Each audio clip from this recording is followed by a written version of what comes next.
प्रधानमंत्री नरेंद्र मोदी के दौरे के बाद से कांग्रेस लगातार भाजपा सरकार पर हमलावर हो रही है। कांग्रेस के प्रदेश अध्यक्ष गोविंद सिंह डोटासरा ने कहा, भजनलाल सरकार को 1 वर्ष पूरा हो चुका है। पीएम मोदी के दौरे को लेकर जनता को कई उम्मीदें थी। पीएम मोदी के वादों पर विश्वास करके ही जनता ने भाजपा को सत्ता सौंपी थी।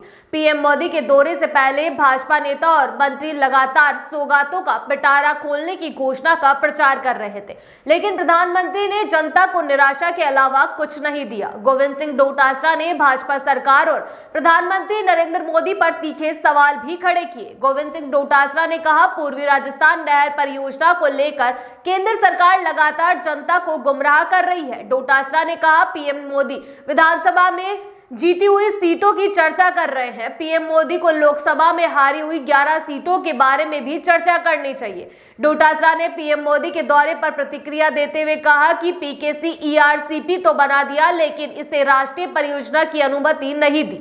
पीएम ने राजस्थान में आकर 2 बार राष्ट्रीय परियोजना घोषित करने की बात कही थी, लेकिन इसकी घोषणा नहीं की। भाजपा सरकार ने जानबूझकर गलत तथ्य पेश किए हैं।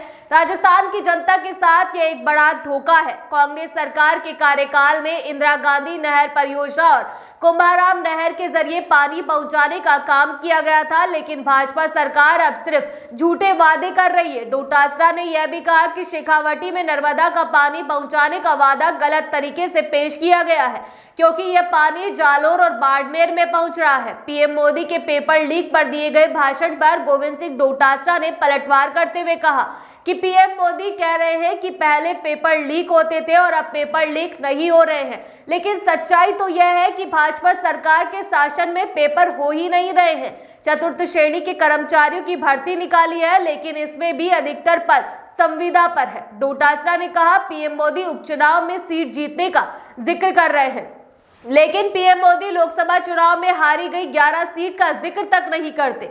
गोविंद सिंह डोटासरा ने कहा, ईआरसीपी को लेकर मुख्यमंत्री 6 माह से मध्य प्रदेश से एमओयू होने का प्रचार कर रहे हैं और स्वागत करा रहे हैं, तो नया कौन सा एग्रीमेंट किया है? प्रदेश को भ्रमित करने पर मुख्यमंत्री को राजस्थान विधानसभा और प्रदेशवासियों से माफी मांगनी चाहिए।